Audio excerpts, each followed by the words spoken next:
सबसे पहले आप सभी दर्शकों को मेरा सलाम, मेरा नमस्कार, मेरा प्रणाम।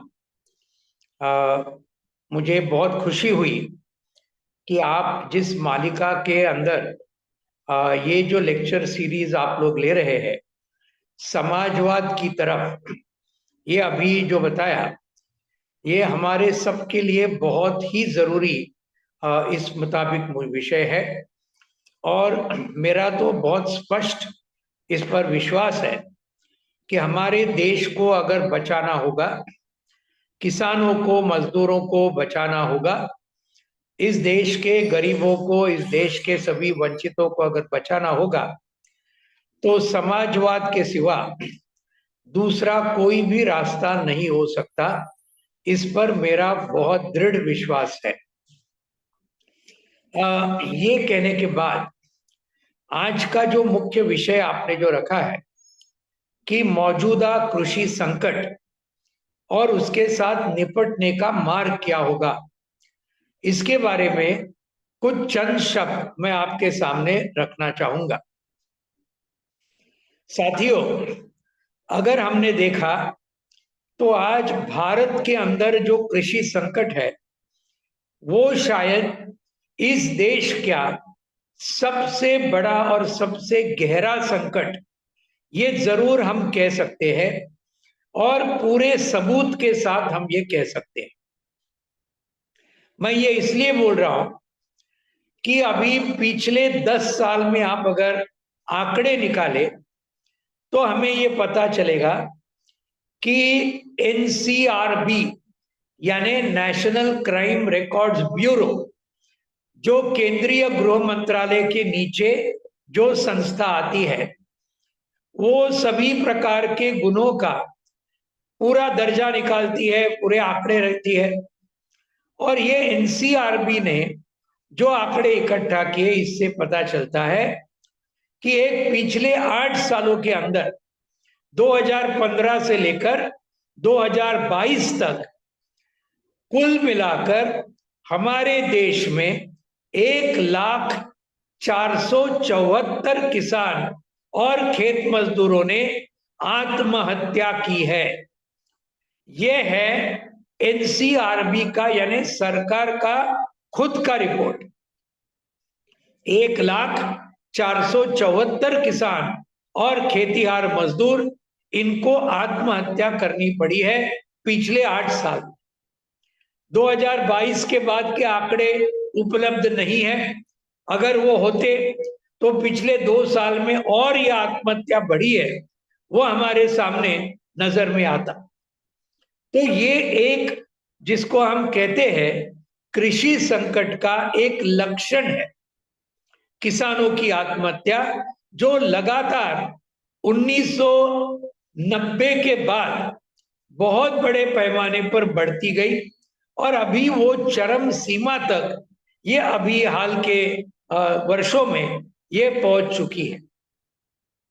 दूसरा एक लक्षण ये कृषि संकट का यह है कि हमारे देश के खास तौर से आदिवासी इलाकों में, और जहां दलित संख्या बहुत बड़े पैमाने पर रहती है, ये आदिवासी और दलित इलाकों के अंदर हजारों की तादाद में हमारे छोटे बच्चे ये हर साल ये आज मर जाते हैं कुपोषण की वजह से, ये पूरी तरीके से स्टारवेशन की वजह से, आज भूखमरी की वजह से, आज हजारों की तादाद में अलग अलग राज्यों में जहां पर आदिवासी और दलित जनता बहुत बड़े पैमाने पर रहती है, उनके बच्चे बड़े पैमाने पर मर जाते हैं छोटी उम्र में।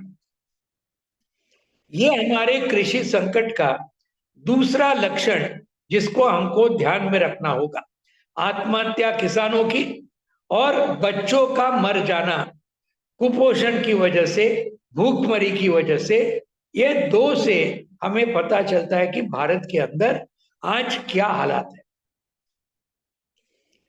सही बोले तो ये पिछले 30 साल के अंदर, जब से नव उदारवादी नीतियां हमारे देश में 1991 के बाद आना शुरू हुआ।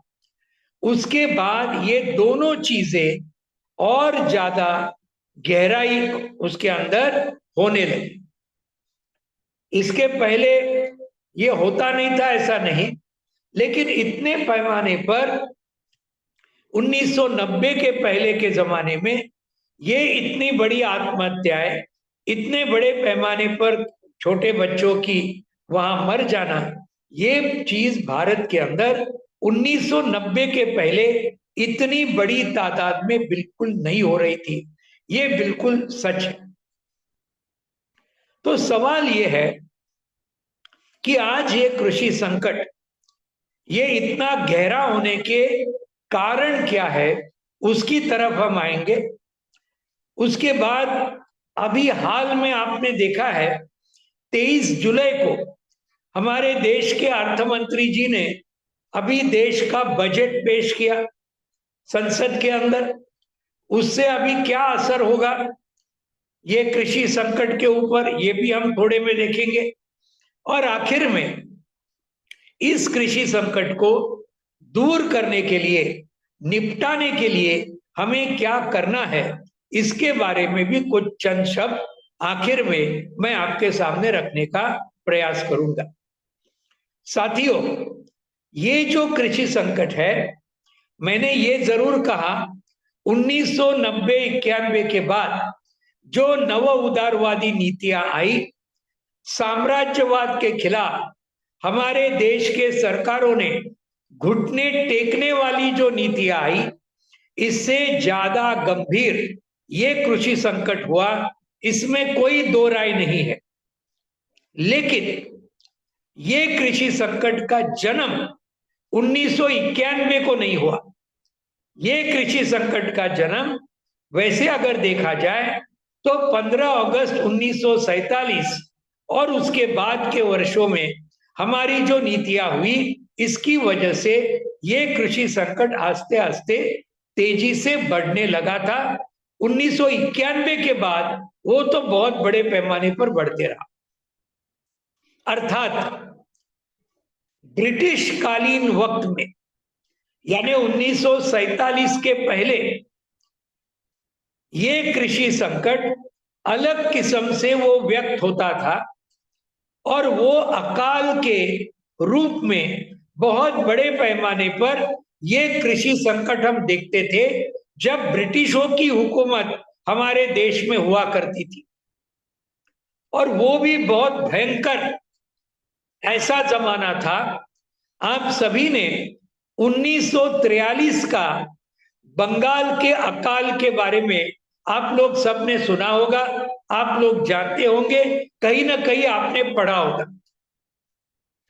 1943 के बंगाल के अकाल में लाखों लोग वहां भूख की वजह से मर गए, लाखों की तादाद में।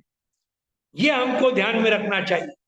उसके पहले कई बार इस प्रकार के अकाल आए ब्रिटिश कालीन वक्त में, क्योंकि ब्रिटिश हुकूमत को हमारे देश की तरक्की करने में, हमारे देश का विकास करने में किसी भी प्रकार की दिलचस्पी बिल्कुल नहीं थी। और यह आश्चर्य की बात नहीं थी।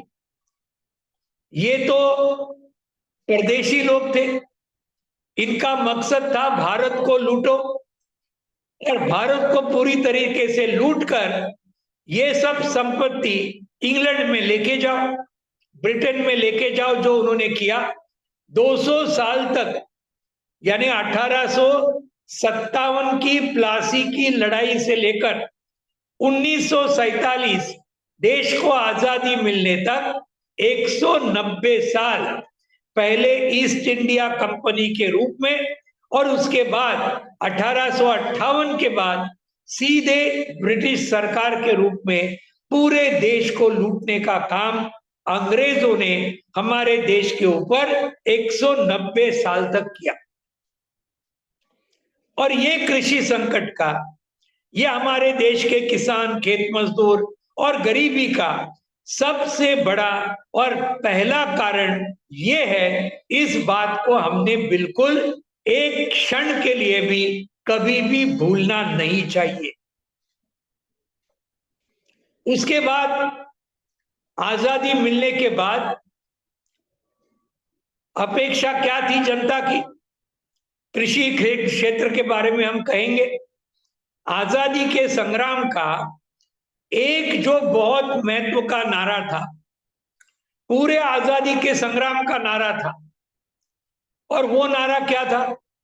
वो नारा था, आजादी के बाद जोतने वालों को जमीन मिलना चाहिए। अंग्रेजी में उसको कहते हैं लैंड टू द टिलर, जोतने वाले को जमीन। ये बहुत ही बुनियादी नारा ब्रिटिश कालीन पूरे आजादी के संग्राम का था, पूरे किसान आंदोलन का था। लेकिन आजादी मिलने के बाद जोतने वालों को जमीन सही में मिल गई क्या? तो इसका जवाब मिल नहीं गई, यही हमको देना होगा। और जो कांग्रेस की सरकार उसके बाद में सत्ता में आई, तब इन्होंने जो भूमि सुधार कानून करने चाहिए थे, जो एक रेडिकल लैंड रिफॉर्म, भूमि सुधार का कार्यक्रम, भूमि सुधार का मतलब बड़े बड़े जमींदार साहूकारों से जो इनके पास हजारों एकड़ जमीन थी, ये हाथ में लेना और हमारे सभी गरीब किसानों को, खेतीहार मजदूरों को मुफ्त में इस जमीन का बंटवारा करना, ये जो करना चाहिए था, ये आजादी के बाद किसी भी कांग्रेस की सरकार ने नहीं किया कई साल तक। भूमि सुधार कानून हुए, लेकिन वो कागज पे रहे, उनको पूरी तरीके से तोड़ मरोड़ने की साजिश बड़े बड़े जमींदार और साहूकारों ने की। वो कानून के अंदर भी उस प्रकार के प्रावधान किए हुए थे कि जिसके चलते ये जमींदार साहूकारों को उससे फायदा मिलेगा। इसलिए भूमि सुधार इस देश के अंदर कई सालों तक नहीं हुए। अगर हुए कुछ हद तक, तो 3 राज्यों के अंदर, एक्चुअली 4 राज्यों के अंदर कुछ हद तक भूमि सुधार हुए।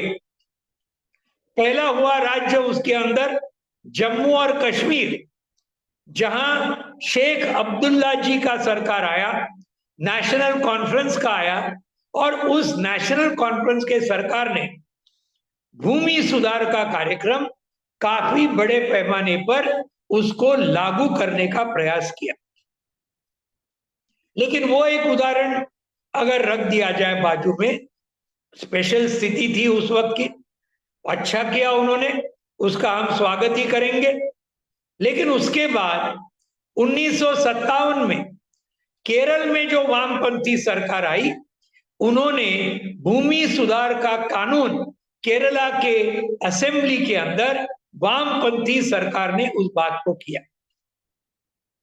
उसके बाद 1977 में वामपंथी सरकार पश्चिम बंगाल में आई, 1978 में त्रिपुरा में आई, और इन दोनों राज्यों में भी भूमि सुधार की प्रक्रिया, यानी जमींदार साहूकारों के हाथ से जमीन लेना और गरीब किसान और खेतीहार मजदूर जो भूमिहीन है, इसके नाम पर जमीन करना, ये बड़े पैमाने पर बंगाल, त्रिपुरा और उसके पहले केरल और उसके पहले जम्मू और कश्मीर, ये 4 राज्यों के अंदर कुछ हद तक जरूर हुआ।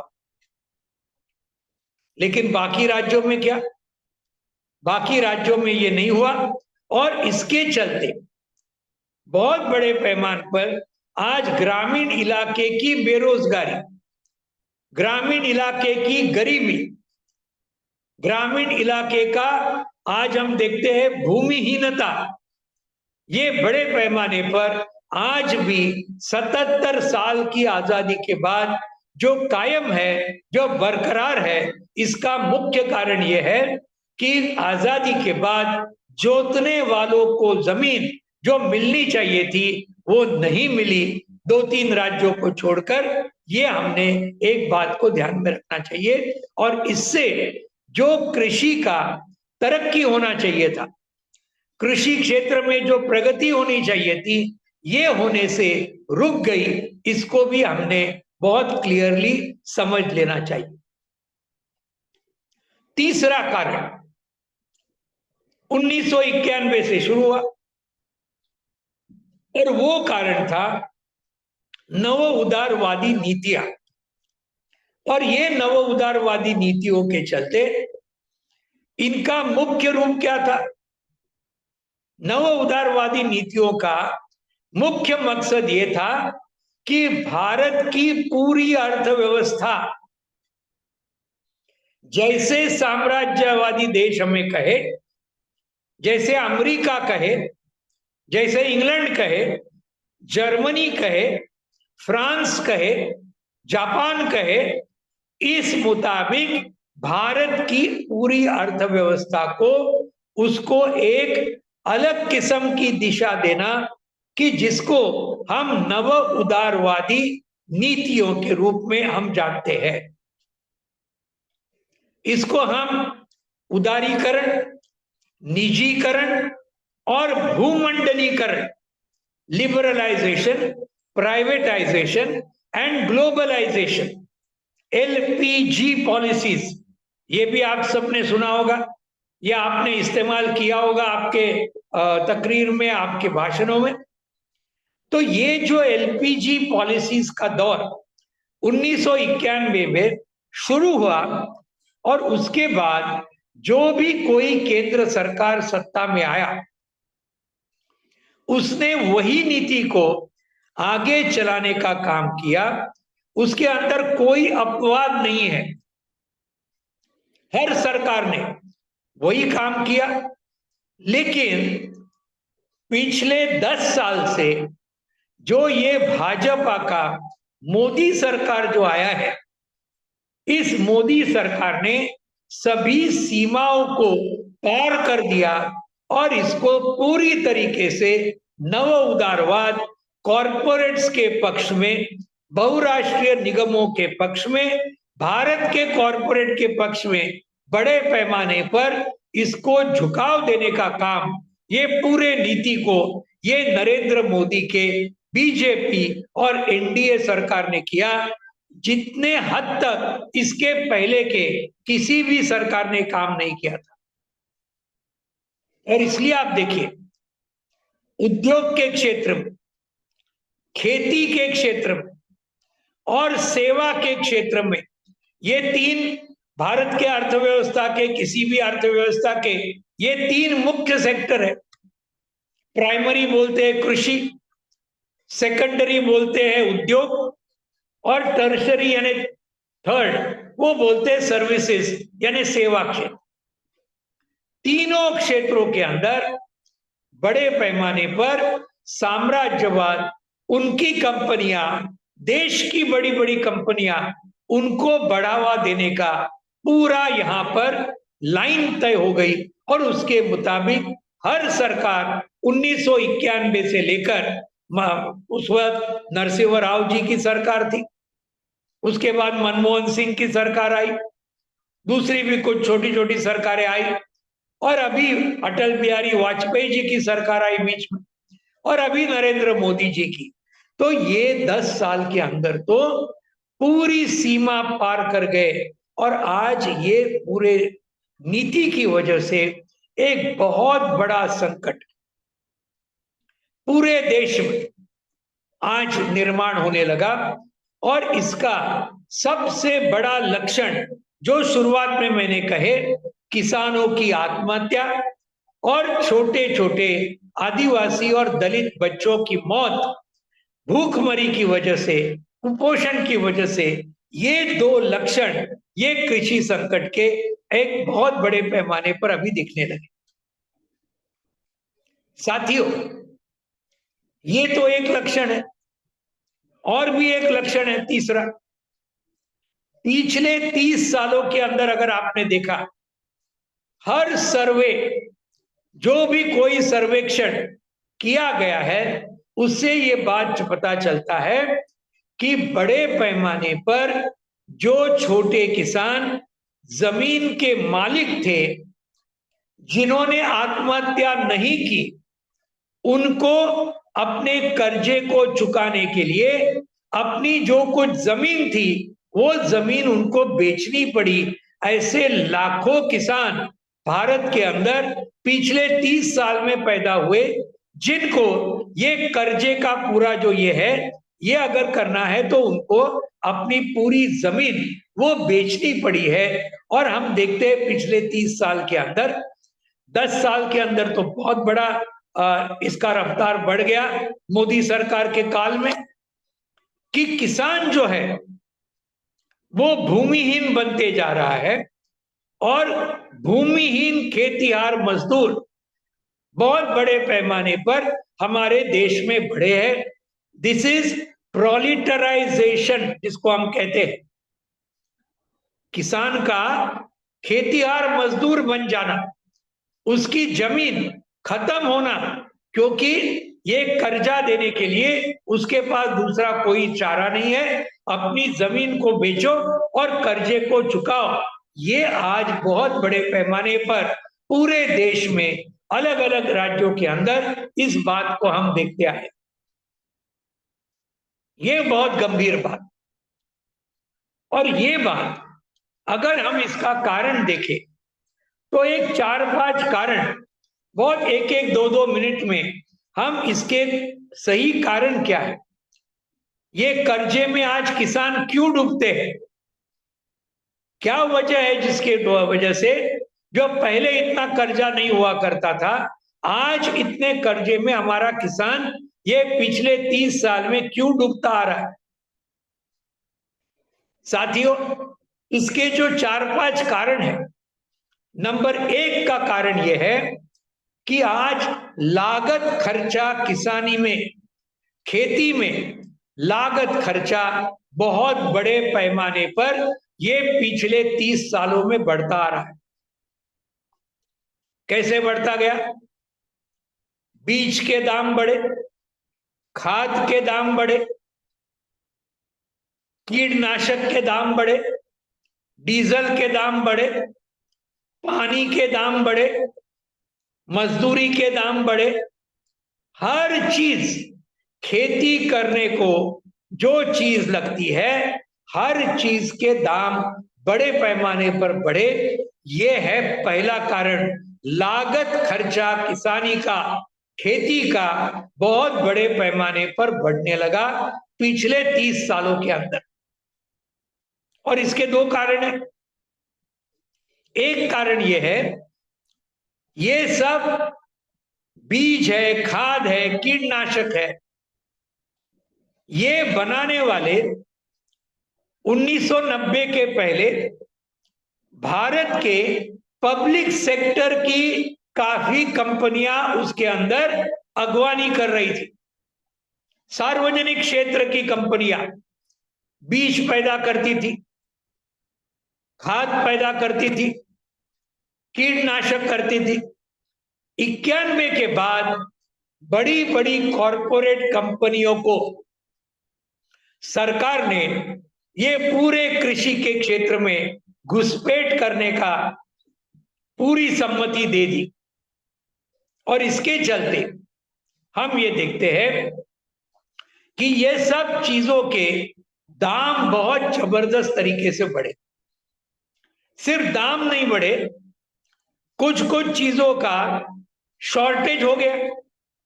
अभी हम पिछले कई सालों में देखते हैं खाद का तंचाई है, शॉर्टेज है, मिल नहीं रहा। किसानों का बड़ी बड़ी लाइनें लगती है खाद खरीद करने के लिए, ब्लैक मार्केट होता है, काला बाजार होता है। ये सब चीज जो है ये पहले हुआ नहीं करती थी। पिछले 30 साल में और खास करके पिछले 10 साल में बहुत बड़े तीव्रता के साथ ये सब काम बढ़ा। ये एक कारण। दूसरा कारण, सरकार ने अपने हाथ उठा लिए और खेती में कम और कम निवेश करना सरकार ने शुरू किया, सब्सिडी कम कर दी। खाद की सब्सिडी अभी लगभग इन्होंने ऑलमोस्ट बंद करने के जैसे आज बनाई है। इस बजट में उन्होंने खाद की सब्सिडी फिर से घटाई। हर बजट के अंदर मोदी सरकार को आप देखेंगे तो 10 साल के अंदर खाद की सब्सिडी कम होती जा रही है। कृषि के ऊपर जो निवेश करते हैं ये लगातार कम होते जा रहा है। 5 साल पहले इसी सरकार ने कृषि क्षेत्र और एलाइड सेक्टर 5.5% बजट का हिस्सा ये कृषि क्षेत्र के ऊपर खर्चा कर रही थी सरकार। इस बजट में कितना हो गया? 3.15%। 5.5% से अभी सिर्फ 3.25% भी नहीं, उससे भी कम कृषि क्षेत्र के ऊपर मोदी जी और उसके सरकार ने अभी खर्चा करना शुरू किया, यानी घटाया खर्चा कृषि क्षेत्र के ऊपर। इससे स्वाभाविक लागत खर्चा बहुत बढ़ा, लेकिन दूसरी तरफ लागत खर्चे के अनुसार दाम बढ़े क्या जो किसान को मिलते हैं? बिल्कुल नहीं बढ़े। कुछ हद तक थोड़े बहुत बढ़े ये बोलते हैं, लेकिन जिस प्रमाण में लागत खर्चा बढ़ा उतने बिल्कुल दाम नहीं बढ़े। और इसीलिए ये मांग उठी कि जो डॉक्टर एमएस स्वामीनाथन के राष्ट्रीय किसान आयोग ने जो सिफारिश की थी 2006 में कि अगर कृषि संकट को हटाना है, अगर किसानों की आत्महत्या को रोकना है, तो एक काम करना होगा, हर किसान के हर फसल को लागत खर्चे का 1.5 गुना दाम ये पूरा एमएसपी के रूप में सरकार को देना होगा और उस दाम में खरीद भी सरकार को करनी होगी, उसकी गारंटी देनी होगी। इसलिए ये एमएसपी वाला मामला बहुत ही अहम मामला है। इसके बारे में कुछ नहीं करती सरकार। आज बोल रहे कि हमने दिया है लागत खर्चे का 50%, लेकिन ये झूठ है सारा सार। फॉर्मूला जो केंद्र सरकार इस्तेमाल करती है वो डॉक्टर एमएस स्वामीनाथन कमीशन ने दिए हुए फॉर्मूला से टोटली अलग है, उससे बहुत कम है। इस बात को हमने समझना चाहिए।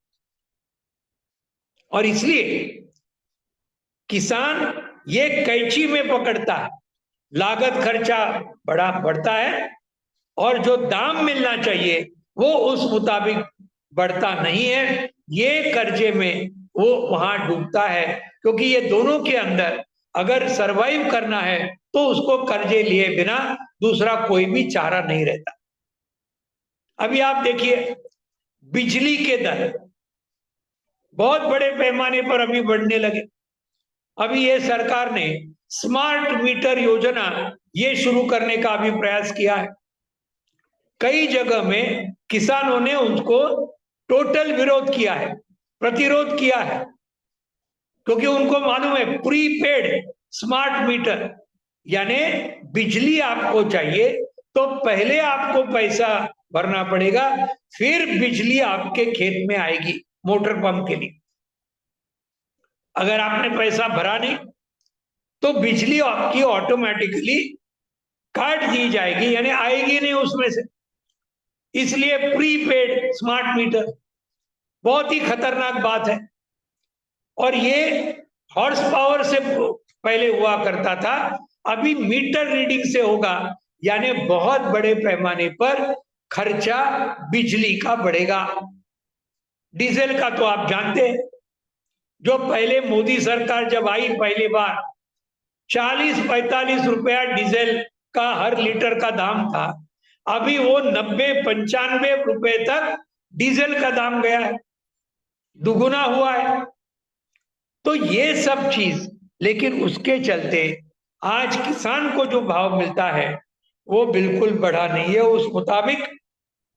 और इसलिए ये कृषि संकट बढ़ा।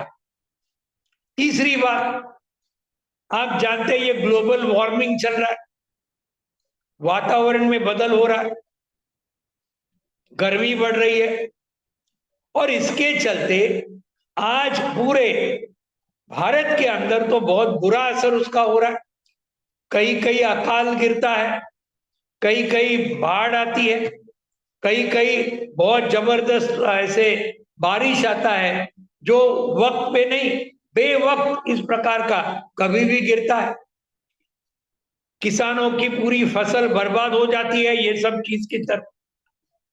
और इसलिए उनको जो एक अच्छी फसल बीमा योजना किसानों को होनी चाहिए, नैसर्गिक आपत्ति के साथ ये करने के लिए, सामना करने के लिए प्रधानमंत्री जी ने 2016 में प्राइम मिनिस्टर फसल बीमा योजना लाई। लेकिन उसको जब लागू कर दिया गया, ये मालूम पड़ा कि भाई ये योजना किसानों की कोई हित की नहीं है। इस योजना से हित किसका हो रहा है? कॉरपोरेट इंश्योरेंस कंपनियों का, बीमा कंपनियों का हित हो रहा है। ये सब जगह में देखने को आए, यानी मुआवजा नहीं मिलता। आपका फसल अगर अकाल में खत्म हुआ या बाढ़ में खत्म हुआ तो आपको मुआवजा नहीं मिलेगा, ये ना वो कारण इंश्योरेंस कंपनी बोलेगी कि आपको नहीं मिल सकता। और इसके चलते किसानी और ज्यादा संकट में आ गई। ये सब बातें हैं। कर्जा देने के अंदर बैंक ये सिर्फ अमीर किसानों को, जमींदारों को कर्जा देती है, छोटे किसानों को कर्जा मिलता ही नहीं है, मंझले किसानों को मिलता नहीं है, और इसलिए उनको कोऑपरेटिव संस्थाएं भी देती नहीं है। और इसलिए निजी साहूकारों के पास आज हमारा गरीब किसान इसको जाना पड़ता है। और उसका ब्याज का रेट कितना है? ब्याज का रेट है निजी साहूकार का 36% सालाना, उससे 60% सालाना। अभी इतना बड़ा ये जो रेट है, ये कौन किसान दे पाएगा? कोई भी नहीं दे पाएगा। इसलिए वो डूबेगा नहीं कर्जे में, तो और क्या होगा?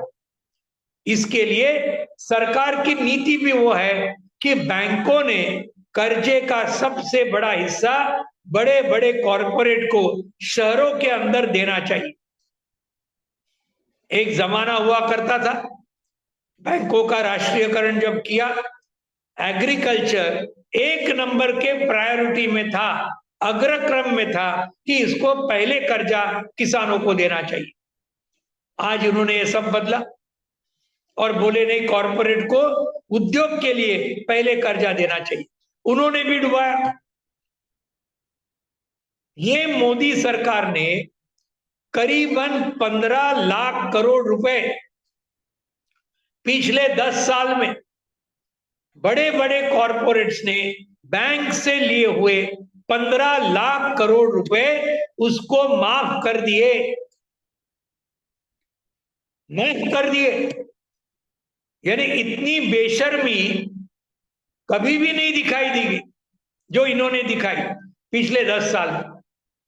यानी 15 लाख करोड़ मुट्ठी भर बड़े बड़े कॉरपोरेट्स को, उद्योगपतियों को आप माफ करते हो, और जो लाखों किसान कर्जे में डूबे हैं उनको राहत देने के लिए एक नए पैसे का कर्जा माफी ये मोदी सरकार ने पिछले 10 साल में किया नहीं।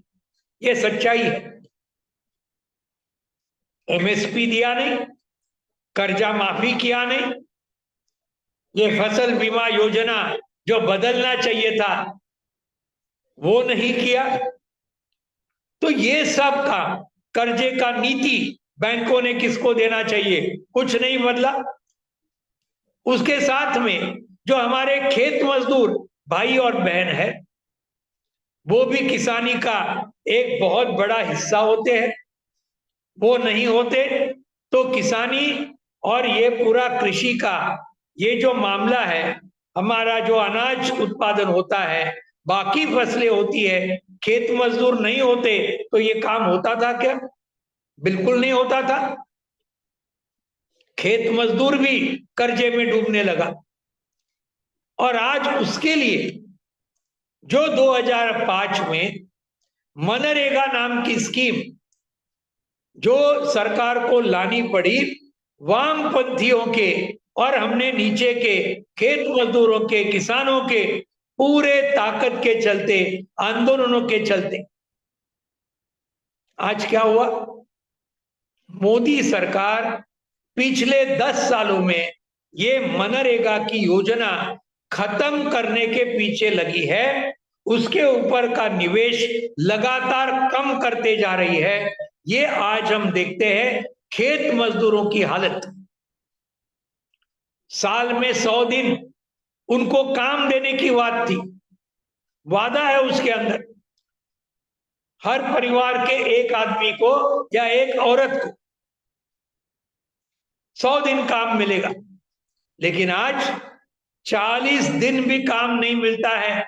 एवरेज पे 40 दिन साल के, उतना भी काम नहीं मिलता, और वो भी इतने कम वेतन में मिलता है कि उसको वो बिल्कुल नहीं जमता।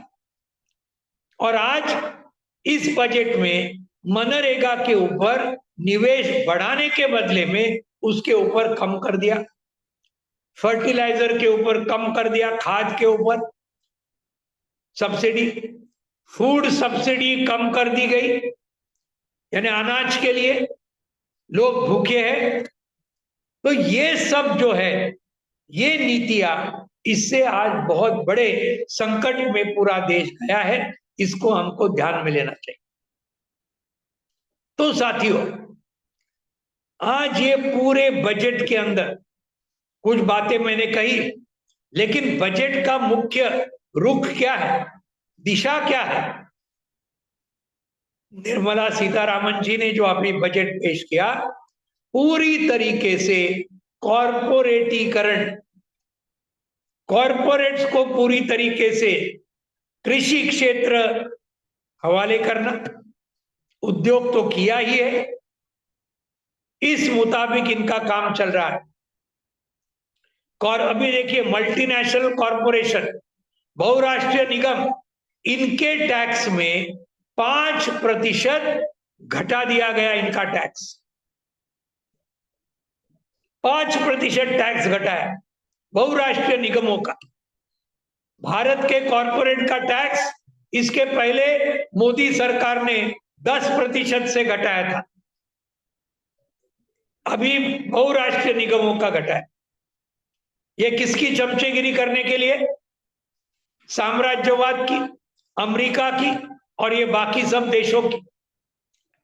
और ये एकदम करते वक्त दूसरी तरफ हम ये भी देखते हैं कि आज कोई भी टैक्स इन्होंने, पूरा देश मांग कर रहा है कि इनकम टैक्स को बढ़ाओ, जिनके पास ज्यादा पैसा है उनके पास ज्यादा टैक्स लगाओ, संपत्ति टैक्स लगाओ, वेल्थ टैक्स, इनहेरिटेंस टैक्स लगाओ, कॉरपोरेट टैक्स को वापस बढ़ाओ, जितने चाहिए उतने पैसे आपकी तरफ आएंगे, किसानों का कर्जा माफ कर पाओगे, एमएसपी दे पाओगे, मनरेगा के ऊपर ज्यादा निवेश कर पाओगे, शिक्षा, रोजगार, स्वास्थ्य, ये सब चीजों के ऊपर गरीबों को आज आप कुछ न कुछ कर पाओगे अगर ये किया तो। लेकिन इसमें से कुछ भी चीज सरकार करने को तैयार नहीं है इस बजट के अंदर।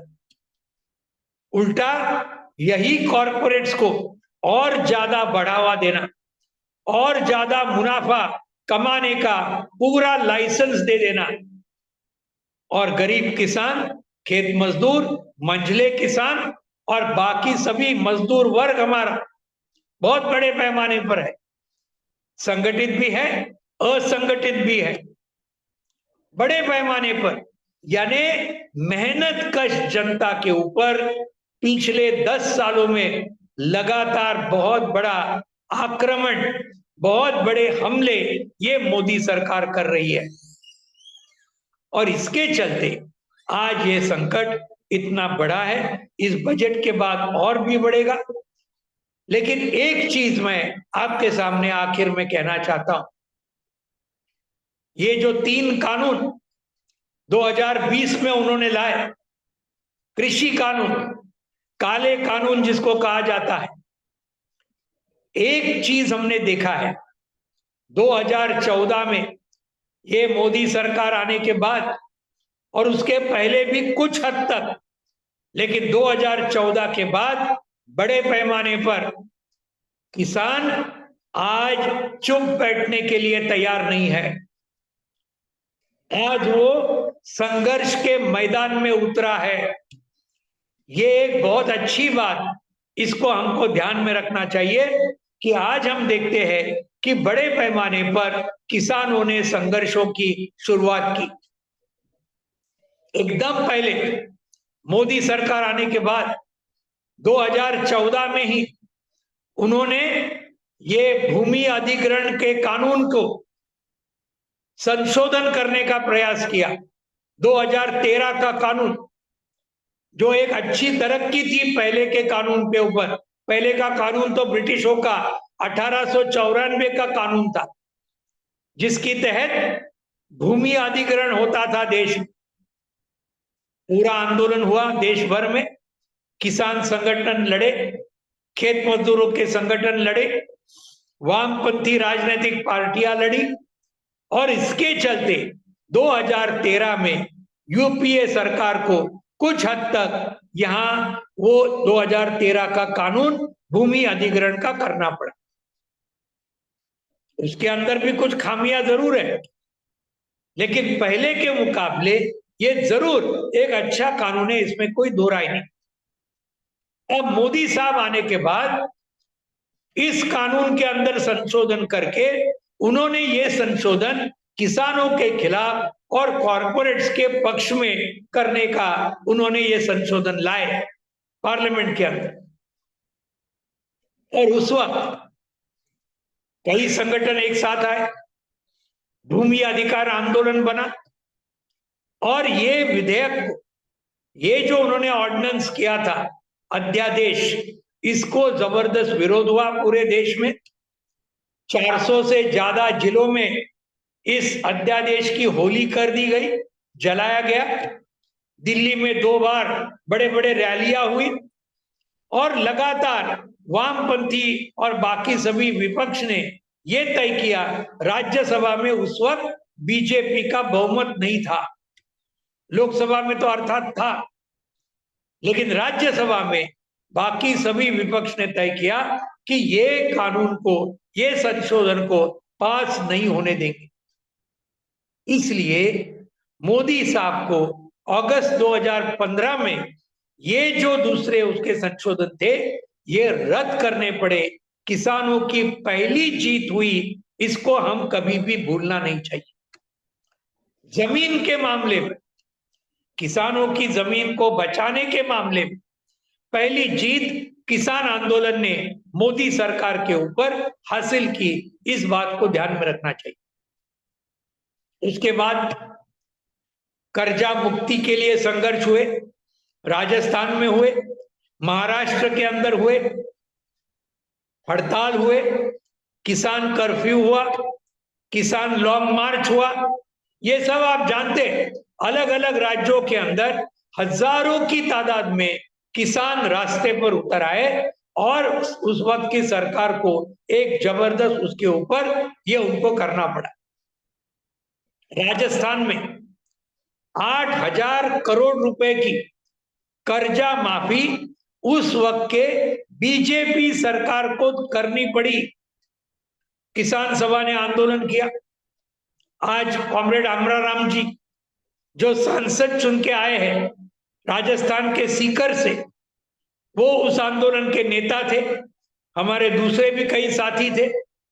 महाराष्ट्र के अंदर बड़ा सभी संगठनों को साथ में लेकर 11 दिन का किसान हड़ताल हुआ 2017 के अंदर, जून में 11 दिन किसानों ने अपनी सब्जी, अपने फल, अपना दूध ये शहरों के अंदर लाना बंद कर दिया।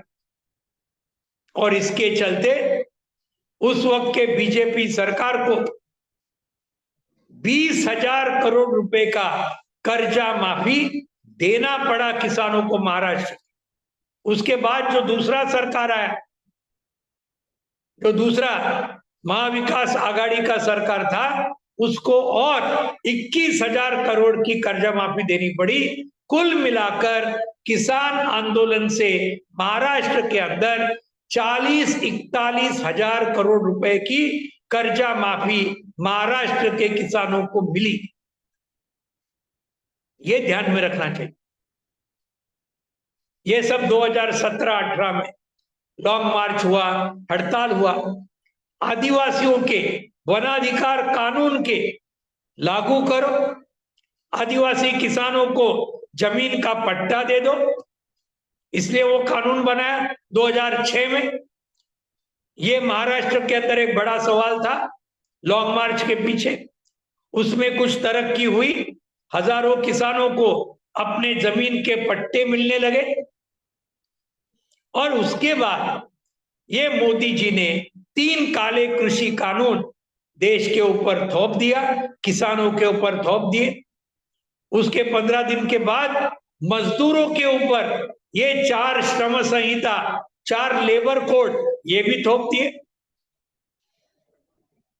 इनको क्या लगा, उस वक्त पूरा कोरोना का माहौल था, कोविड के अंदर कोई रास्ते पर आएगा नहीं। उनको लगा मोदी सरकार को किसी की हिम्मत ही नहीं होगी लड़ने की।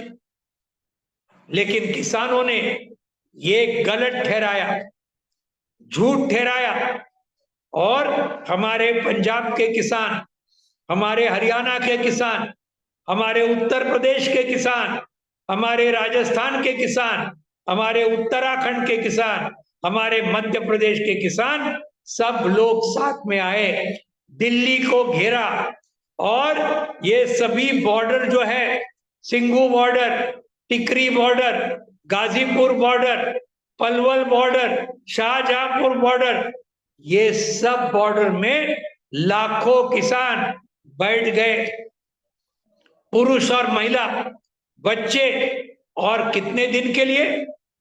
7-8 दिन नहीं, 1 साल और 15 दिन, 380 दिन का संयुक्त किसान मोर्चा के नेतृत्व में, जिसमें 500 से ज्यादा किसान संगठन साथ में आए, अलग अलग विचारधारा के, लेकिन साथ में आए ये 3 कृषि कानून रद्द कराने के लिए।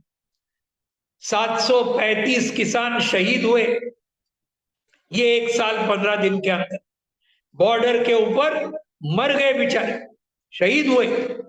लखीमपुर में हमारे 4 किसान और 1 पत्रकार, ये अजय मिश्रा टेनी के और उसके लड़के के गाड़ी के नीचे आकर उनको रौंद कर खत्म कर दिया।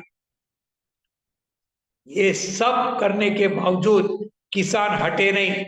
यह आंदोलन पूरे देश में फैल गया और महापंचायतें कश्मीर से लेकर कन्याकुमारी तक, गुजरात से लेकर गुवाहाटी तक, हजारों की महापंचायतें ये दिल्ली के किसान आंदोलन को मजबूत करने के लिए पूरा देश उठ गया। 3 बार भारत बंद कामयाब हो गए किसान आंदोलन को मदद करने के लिए। और ये सब करने के बाद नरेंद्र मोदी को दूसरी बार पीछे हटना पड़ा, तीनों कृषि कानून रद्द करने पड़े उसी संसद में, 1.25 साल के बाद जिस संसद में उनको पास करवाए थे, उसी संसद को इन तीनों कानूनों को वापस लेना पड़ा, रद्द करना पड़ा। ऐतिहासिक जीत हुई किसान आंदोलन की। और ये सुनहरे शब्दों में ये पूरा लिखा जाएगा भारत के पूरे इतिहास में, दुनिया के पूरे इतिहास में ये लिखा जाएगा। और इसका मुख्य जो क्रेडिट है ये सभी किसान संगठन, संयुक्त किसान मोर्चा के सभी लोग, उनको मदद करने वाले मजदूर संगठनों के केंद्रीय मजदूर संगठन, खेत मजदूरों के संगठन, छात्र युवा और महिलाओं के संगठन, आदिवासी और दलितों के संगठन, सब लोग इकट्ठा आए और यह आंदोलन को कामयाब करने में बहुत बड़ा इन्होंने योगदान किया। आज इसके चलते हमने देखा आज के लोकसभा चुनाव में पहली बार 10 साल के अंदर मोदी सरकार की, बीजेपी की खुद का बहुमत नहीं हो पाया। 272 जगह लगती है बहुमत पाने के लिए, आज बीजेपी 240 तक लोगों ने उसके रोक के रखा। बोल क्या रहे थे? 400 पार। अरे एनडीए भी 300 पार नहीं कर पाया, 292 पे रुक गया। और बीजेपी कहां रुक गई? 240, बहुमत से 32 कम। ये है सच्चाई। और उसके अंदर हम देखते हैं पंजाब, हरियाणा, उत्तर प्रदेश, राजस्थान और महाराष्ट्र, ये 5 राज्य ऐसे हैं कि जिन राज्यों में किसान आंदोलन जोरदार वहां चला, वहां बीजेपी की 38 सीट ग्रामीण इलाके की बीजेपी को हारनी पड़ी। ये बहुत बड़ी बात हुई। जहां पर किसान आंदोलन तगड़ा था वहां बीजेपी हारी, ये हमने देखा है। तो इसलिए आगे के जमाने में हमको इस किसान आंदोलन को और ज्यादा तेज करना होगा। ये जो बातें मैंने रखी, इसके हल करने के लिए एमएसपी वाला मामला, कर्जा मुक्ति वाला मामला, फसल बीमा योजना को मजबूत करने वाला मामला, उसके साथ मनरेगा का विस्तार करने वाला मामला, और आज ये पूरी तरीके से लागत खर्चे को बढ़ाने का, उसको उल्टा करने का मामला, ये सभी चीज, स्मार्ट मीटर को रद्द करने का मामला, ये सब चीज हमको करना चाहिए। इसलिए संयुक्त किसान मोर्चा ने तय किया है आगे ये लड़ाई जारी रहेगी। आने वाले 9 अगस्त को, जिस 9 अगस्त को महात्मा गांधी जी ने ऐलान किया था ब्रिटिशों को, भारत छोड़ो, क्विट इंडिया, 9 अगस्त 1942, इस बार 9 अगस्त के दिन संयुक्त किसान मोर्चा ने पूरे किसानों को ये कॉल दिया है, ऐलान किया है, इस 9 अगस्त को कॉरपोरेट्स भारत छोड़ो, इस नारे के ऊपर एक साथ आ जाइए, एक साथ आ जाइए।